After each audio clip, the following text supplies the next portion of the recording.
বেগম খালেদা জিয়ার কথা।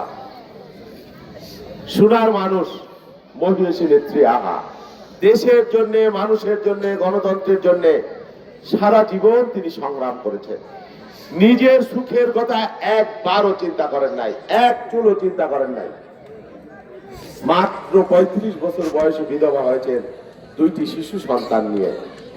কোনদিন রাজনীতি করেন নাই। স্বামী জিয়াউর রহমান তাকে রাজনীতির সামনে আসতে দেন নাই, কিন্তু মানুষের প্রয়োজনে স্বামীর মৃত্যুর পরে মানুষ তাকে ঘর থেকে বের করেছিল। 9 বছর এই যে আলী আশরাফ নান্নুর মতো ছাত্র নেতাদেরকে নিয়ে সামরিক স্বৈরাচার এরশাদের বিরুদ্ধে আপোষহীন ভাবে লড়েছেন। ষড়যন্ত্রের ফাঁদে পা দেন নাই, আপোষের চূড়াগলিতে হারিয়ে যান নাই।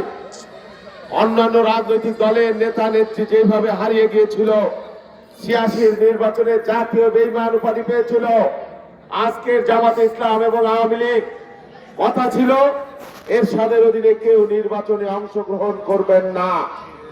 24 ঘন্টার মধ্যে পল্টি মেরে এই যে জামাতে ইসলামী ধর্ম ব্যবসায়ী, জান্নাতের টিকিট বিক্রয়কারী এবং পতিত আওয়ামী লীগ এরশাদের কাছ থেকে বিপুল অঙ্কের অর্থ নিয়ে নির্বাচনে চলে গেলেন। বিএনপি সেই নির্বাচন বর্জন করলো। যদি আওয়ামী লীগ এবং জামাত 86 সালে নির্বাচন অংশগ্রহণ না করত, ওই বছরই এরশাদ সরকারের বিদায় হয়ে যায়, আরো 4 বছর বাংলাদেশে ক্ষমতা আসতে পারে না। পরিণামে কি হইল? 88 সালে চট্টগ্রামে শেখ হাসিনা একটা সমাবেশে গিয়েছিলেন। পুলিশ কমিশনার ছিলেন রকিবুল হুদা। গুলি করে 24 জন মানুষকে হত্যা করা হয়েছিল।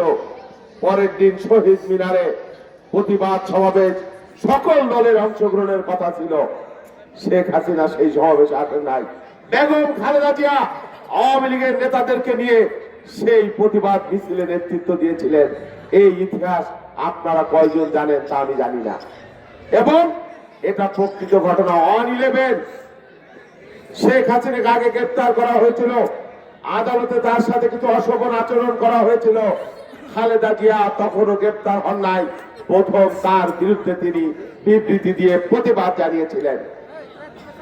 2009 সালের যে নির্বাচন, আপনারা জানেন কিনা জানি না, বলা হয় যে 2 নেত্রীকে মাইনাস করবার জন্য 11 বাংলাদেশে আমদানি করা হয়েছিল।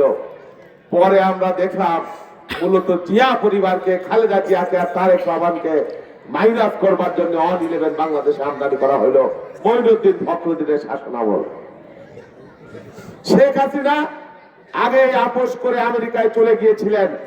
আপনারা যারা খবর রাখেন তারা মনে করে দেখেন যে আমার বক্তব্যের মধ্যে কোনো ব্যত্যয় বা ভুল আছে কিনা। খালেদা জিয়াকেও তারা প্রস্তাব নিয়ে আসলো, আপনিও বিদেশে চলে যান, আপনার 2 ছেলেকে নিয়ে, পরিবার নিয়ে। সৌদি আরবে আপনার জন্য রাজপ্রাসাদ প্রস্তুত করা হয়েছে। বাদশা আপনাকে অভ্যর্থনা জানাবার জন্য প্রস্তুত হয়ে আছেন। বিমানবন্দরে চার্টার বিমান প্রস্তুত আছে। আপনি বাংলাদেশ ছেড়ে চলে যান। খালেদা জিয়া বলেছিলেন, বাংলাদেশের বাইরে আমার কোনো ঠিকানা নাই। আমার পূর্বপুরুষের কবরে এই দেশে, আমার স্বামী এই দেশের জন্য মুক্তিযুদ্ধ করেছেন, আমি এই দেশের মানুষের জন্য রাজনীতি করেছি। আমি বাংলাদেশ ছেড়ে কোথাও যাব না। বলা হইল আপনাকে গ্রেপ্তার করা হবে। বেগম খালেদা জিয়া বললেন, আমি গ্রেপ্তারের ভয় পাই না। বলা হলো আপনার সন্তানদেরকে গ্রেপ্তার করা হবে। তিনি বললেন, আমার সন্তানদেরকে গ্রেপ্তার করলেও আমি তোমাদের কথায় কোনো সাড়া দিতে পারবো না, কারণ বাংলাদেশ আমার শেকড়। বলা হলো আপনার সন্তানদেরকে হত্যাও করা হতে পারে। এবং আমরা এটাও শুনেছি যে টেলিফোনে ভিডিও চিত্রে খালেদা জিয়াকে তার সন্তানদের উপর যে অমানবিক নির্যাতন করা হচ্ছিল, সেই ফুটেজ খালেদা জিয়াকে দেখানো হয়েছে। বেগম খালেদা জিয়া তখনও বলেছিলেন, বাংলাদেশের 18 কোটি মানুষের মধ্য থেকে আমি আমার সন্তানদেরকে খুঁজে নেব। তোমরা যদি আমার ছেলেদেরকে হত্যাও করো, তবু আমি বাংলাদেশ ছেড়ে কোথাও যাব না। বাংলাদেশের বাইরে আমার কোনো ঠিকানা নাই।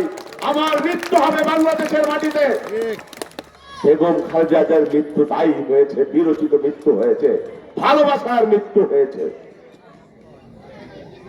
পরবর্তীতে তার একটি সন্তান, বেগম খালেদা জিয়ার একটি সন্তান সত্যিকার অর্থেই বিদেশের মাটিতে মৃত্যুবরণ করেছেন, এটাও অত্যাচার এবং নির্যাতনের কারণে হয়েছে বলে অনেকে মনে করেন। সেই জন্য আমরা বলি যে বেগম খালেদা জিয়ার সাথে দেশপ্রেমে নীতিবোধে ভালোবাসায় আপনি কুলিয়ে উঠতে পারবেন না। এইবারও